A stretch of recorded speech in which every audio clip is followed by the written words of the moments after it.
মাৰ্ঘেৰিটা ব্যৱসায়ী সন্থাৰ সৌজন্যত অনুষ্ঠিত বহাগী উৎসৱ বাতিলৰ সিদ্ধান্ত প্ৰত্যাহাৰ। এদিনীয়া কাৰ্যসূচী অনুষ্ঠিত হ'ব মাৰ্ঘেৰিটাৰ বহাগী উৎসৱ।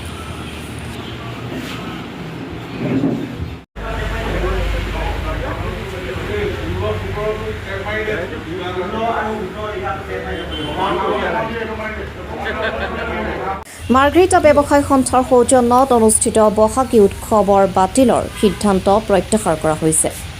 ভাৰত পাকিস্তানৰ যুদ্ধ পৰিপ্ৰেক্ষিতত মাৰ্ঘেৰিটা বহাগী উৎসৱ পূৰ্বতে বাতিল কৰা হৈছিল যদিও দুয়োখন দেশৰ মাজত যুদ্ধবিৰতি ঘোষণা হোৱাত বাতিলৰ সিদ্ধান্ত প্ৰত্যাহাৰ কৰা হয়। উজনি অসমৰ এখন অন্যতম বিহু সন্মিলন হৈছে মাৰ্ঘেৰিটা ব্যৱসায়ী সন্থাৰ সৌজন্যত অনুষ্ঠিত বহাগী উৎসৱ। উল্লেখ্য যে পুনৰ প্ৰথমবাৰৰ বাবে এদিনীয়া কাৰ্যসূচীয়ে উদযাপিত হ'ব মাৰ্ঘেৰিটা ব্যৱসায়ী সন্থাৰ সৌজন্যত অনুষ্ঠিত হোৱা বহাগী উৎসৱ। অহা 15 মে বৃহস্পতিবাৰে দিনজোৰা কাৰ্যসূচীয়ে উদযাপিত কৰা হ'ব বহাগী উৎসৱ। আজি উদযাপন সমিতিয়ে এক সংবাদমেলযোগে এই কথা অৱগত কৰিছে। বিভিন্ন জাতি জনগোষ্ঠীৰ সাংস্কৃতিক দলৰ নৃত্য পৰিৱেশন হোৱাৰ লগতে মানস প্ৰতিম আৰু বিদিশা খাতিমূৰীয়া গীতৰ শৰাইৰে সামৰণি পৰিব বহাগী উৎসৱৰ কাৰ্যসূচী। ধন্যবাদ জনাইছোঁ। আপোনালোকে জানেই যে মাৰ্ঘেৰিটা ব্যৱসায়ী সন্থাই মাৰ্ঘেৰিটাৰ এই টাউন হাইস্কুল খেলপথাৰত বিগত 41টা বছৰে বহাগী উৎসৱ পালন কৰি আহিছে। এই বছৰো এই উৎসৱটি অনুষ্ঠিত কৰাৰ বাবে আমাৰ ব্যৱসায়ী সন্থাই সম্পূৰ্ণৰূপে প্ৰস্তুতি চলাইছিলে। কিন্তু এই প্ৰস্তুতি চলাই থকাৰ সময়তে ভাৰত আৰু পাকিস্তানৰ মাজত যি যুদ্ধ সদৃশ পৰিস্থিতি বা যিখন যুদ্ধ আৰম্ভ হ'ল, সেই যুদ্ধৰ পৰিপ্ৰেক্ষিতত আমি এই বিহুখন বাতিল কৰাৰ সিদ্ধান্ত লৈছিলোঁ।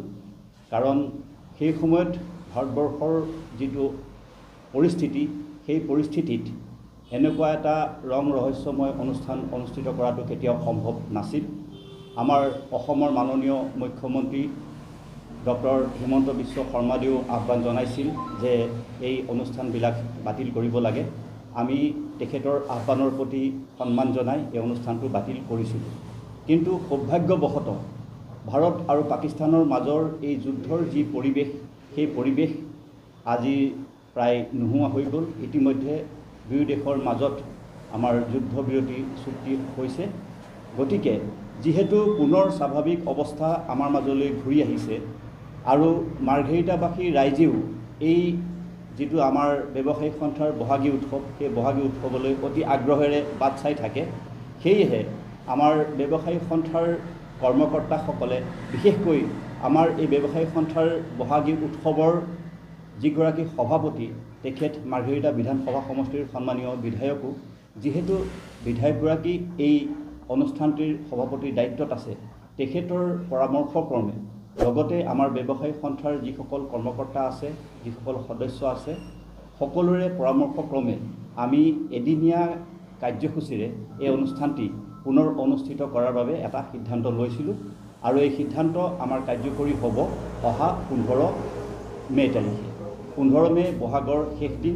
আমি বহাগৰ এই শেষ দিনটোতে দিনজোৰা কাৰ্যসূচীৰে এই অনুষ্ঠান অনুষ্ঠিত কৰাৰ বাবে আমি সিদ্ধান্ত লৈছোঁ।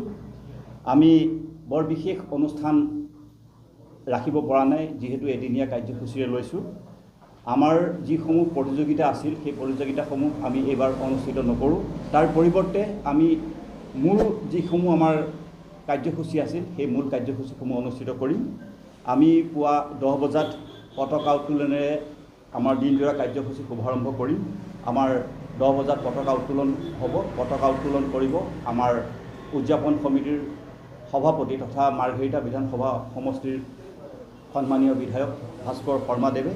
তাৰ পাছতেই আমাৰ শ্বহীদ তৰ্পণ অনুষ্ঠান অনুষ্ঠিত হ'ব।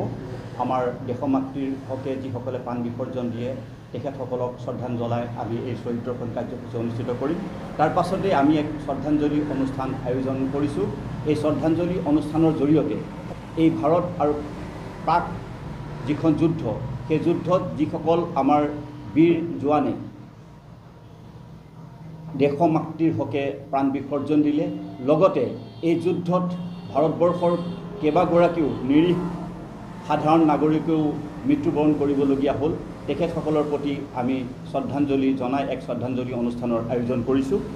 তাৰ পাছতেই আমি এই মাৰ্ঘেৰিটা অঞ্চলৰ বিভিন্ন আপোনালোক সকলোৱে জানে মাৰ্ঘেৰিটাখন হ'ল বিভিন্ন জাতি জনগোষ্ঠীৰ এক মিলনভূমি। আমি এই বিভিন্ন জাতি জনগোষ্ঠীৰ যিসমূহ লোক সংস্কৃতি আছে, লোকনৃত্য আছে, দৌলসমূহ আছে, তেওঁলোকক আমি এই বিহুখনলৈ আমন্ত্ৰণ জনাইছোঁ আৰু তেওঁলোকৰ দ্বাৰা আমি বিভিন্ন লোকনৃত্য প্ৰদৰ্শনৰ এক ব্যৱস্থা কৰিছোঁ। লগতে আমি বিভিন্ন বিহু দলকো নিমন্ত্ৰণ কৰিছোঁ।